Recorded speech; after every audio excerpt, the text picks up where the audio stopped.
Hi everyone, I am Shavi. Welcome back to my channel. In this video, I will be telling you section 11 of Transfer of Property Act, which talks about conditions repugnant in the interest created.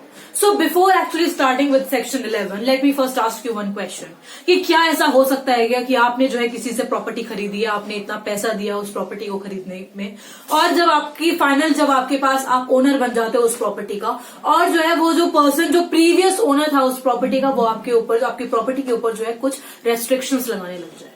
Suppose मान लो जो है उसने आपकी property पे restriction लगा दिया, आपने जो है एक पीस ऑफ लैंड खरीदी थी और उसने आपकी प्रॉपर्टी पे रेस्ट्रिक्शन लगा दिया कि सिर्फ और सिर्फ आप इस लैंड में जो है एक पर्टिकुलर क्रॉप है, आप सिर्फ वही उगाओगे, उसके अलावा आप कुछ नहीं कर सकते इस प्रॉपर्टी पे।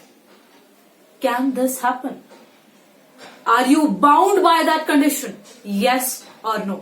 सो the answer to this question we'll discuss in this video. So let's begin. Section 11 हमारा ये कहता है कि इस सिचुएशन में जब आपके पास जो है पूरी ट्रांसफर हो चुकी है प्रॉपर्टी और you are having all the rights in that property, you are the owner of that property, तो अगर प्रीवियस ओनर अगर ऐसी कोई रेस्ट्रिक्शन लगा देता है आपकी प्रॉपर्टी के ऊपर, then you are not bound by that condition. You can use your property as if there is no directions. आप अपनी प्रॉपर्टी को जो है ऐसे यूज कर सकते हो जैसे आप बेसिकली जो है उस रेस्ट्रिक्शन को जो है आप इग्नोर भी कर सकते हो। बट हाँ, असेंशियल जो है वो इस सेक्शन के दो असेंशियल्स हैं। सबसे पहला जो असेंशियल है वो ये है कि जी वहां पर जो है एब्सोल्यूट इंटरेस्ट होना बहुत ही ज्यादा जरूरी है। एब्सोल्यूट इंटरेस्ट मीन्स कि जितनी भी राइट्स होते हैं उस प्रॉपर्टी में, वो सारे के सारे राइट्स जो है आपके पास जो है ट्रांसफर हुए हो।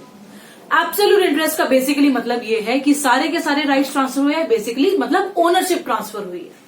अगर कुछ राइट्स ट्रांसफर हुए हैं तो उसको हम नहीं बोलेंगे कि वो ओनरशिप ट्रांसफर हुई है, हम उसको कन्वेयंस ऑफ प्रॉपर्टी नहीं बोलेंगे। जब सारे के सारे राइट्स ट्रांसफर होते हैं, then and only there we can say that the transfer of ownership has taken place, there is a creation of new title in that property.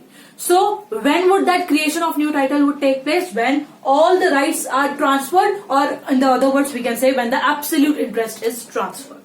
So first essential is कि भाई आपका जो है जब absolute interest transfer हो जाएगा, जब आप ओनर बन जाओगे उस प्रॉपर्टी के, तो तब अगर किसी ने restrictions impose करी है, अगर किसी previous ओनर ने अगर restriction impose करी है आपके ऊपर, तो उस कंडीशन में उस कंडीशन में जो है आप उस कंडीशन को इग्नोर भी कर सकते हो। उन कंडीशंस को, रेस्ट्रिक्शंस को जो है you are entitled to ignore those conditions, you are not bound by those conditions. This is what section 11 is talking about. अब मैंने पहले एक वीडियो बनाई थी सेक्शन 10 को लेके, वो भी जो है ये कंडीशंस जो है रेस्ट्रिक्शंस के बारे में बात करती है।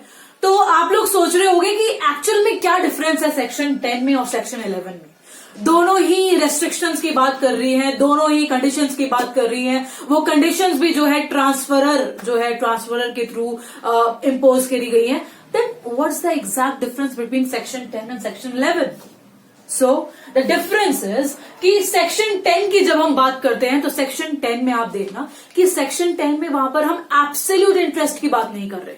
वहां पे अगर आपने थोड़े से राइट्स भी अगर ट्रांसफर कर दिए हैं और तब आप कंडीशंस इम्पोज कर रहे हो, ओके। लेकिन when we are talking about section 11, in section 11 there is a transfer of absolute interest. This is the one point of distinction, one point of difference. This is the first difference. So now the second difference is कि जब हम section 10 की बात करते हैं तो section 10 में आपने देखा होगा कि वो किस restriction की बात कर रहा है। एलिनेशन का जो राइट है उसके ऊपर रेस्ट्रिक्शन की बात कर रहे हैं।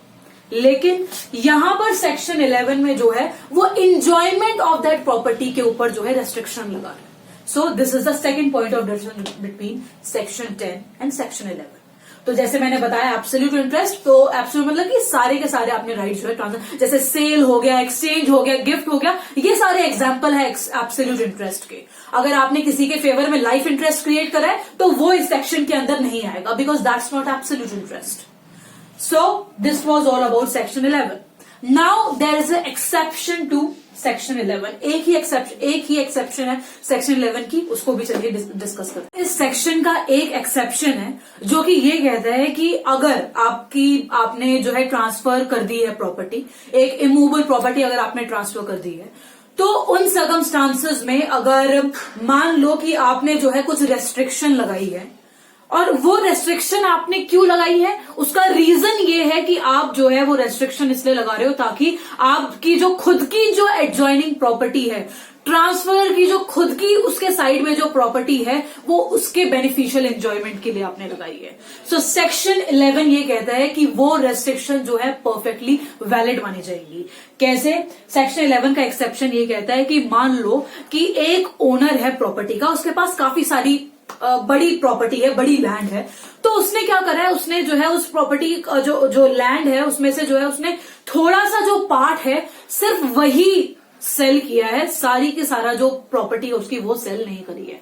मतलब सपोज मान लो कि उसकी जो है इतनी बड़ी इमूवेबल प्रॉपर्टी है, लैंड है, उसने सिर्फ थोड़ा सा पोर्शन जो है वहां का वो सेल किया है और जो उसका बाकी का पोर्शन जो है वो बचा हुआ है। उसको बेनिफिशियली इंजॉय करने के लिए, उसका बेनिफिट इंजॉयमेंट के लिए उसने कुछ रेस्ट्रिक्शंस इंपोज करी है कि भाई आप जो है क्या करोगे, ये जैसे ये लैंड है इसमें थोड़ा सा प्लीज बॉस आप क्या करना, इसमें ना 4 फीट का जो है गैप छोड़ देना ताकि जो है मैं अपनी जो प्रॉपर्टी है वो भी बेनिफिशियली इंजॉय कर पाऊं। तो that condition would be perfectly valid. Why? Because transferor ने जो कंडीशन इंपोज करी है वो कंडीशन इसलिए इंपोज करी है ताकि वो खुद की जो प्रॉपर्टी है वो एंजॉय कर पाए। सो दैट्स वाई उस कंडीशन, वो एक्सेप्शन जो है उसके भी जो कुछ असेंशियल्स हैं। क्या असेंशियल है? सबसे पहला असेंशियल ये है कि जो ट्रांसफरर जो है ना, वो जिस प्रॉपर्टी को बेनिफिशियली इंजॉय करने के लिए जो रेस्ट्रिक्शन इंपोज कर रहा है वो उसका भी ओनर होना जरूरी है, वो उस प्रॉपर्टी का भी ओनर होना चाहिए। मतलब वो दोनों प्रॉपर्टीज, मतलब जिसकी बेनिफिट एंजॉयमेंट की वो बात कर रहा है प्लस जिस प्रॉपर्टी को वो बेच रहा है, वो दोनों प्रॉपर्टीज का ओनर होना बहुत ही ज्यादा जरूरी है। जो ट्रांसफरर है, he must be the owner of both of the properties. Now the second condition is कि वो जो रेस्ट्रिक्शन लगा रहा है ट्रांसफरी के ऊपर, वो रेस्ट्रिक्शन वो किसके लिए लगा रहा है, खुद के लिए या फिर अपने फैमिली मेंबर्स की बेनिफिट के लिए। वो किसी थर्ड पर्सन या फिर किसी थर्ड पार्टी के बेनिफिट के लिए जो है रेस्ट्रिक्शन इंपोज बिल्कुल भी नहीं कर सकता।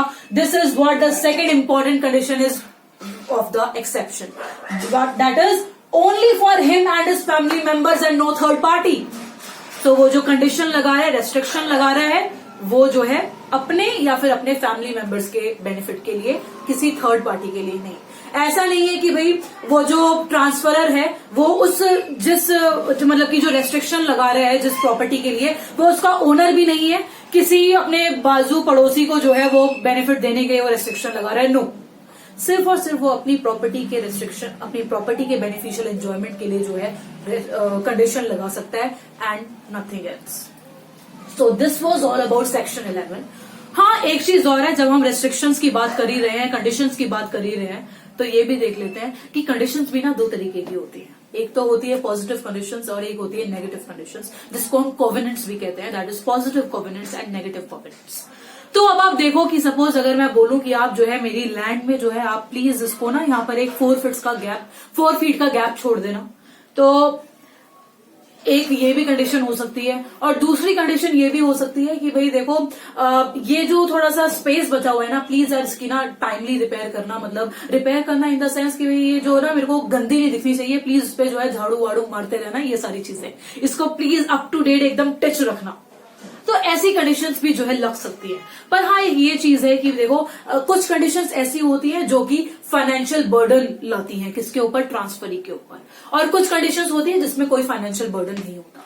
सो वो कंडीशन जो कि फाइनेंशियल बर्डन लाती हैं ट्रांसफरी के ऊपर, those are called positive covenants, and जो फाइनेंशियल बर्डन नहीं लाती, those are called negative conditions.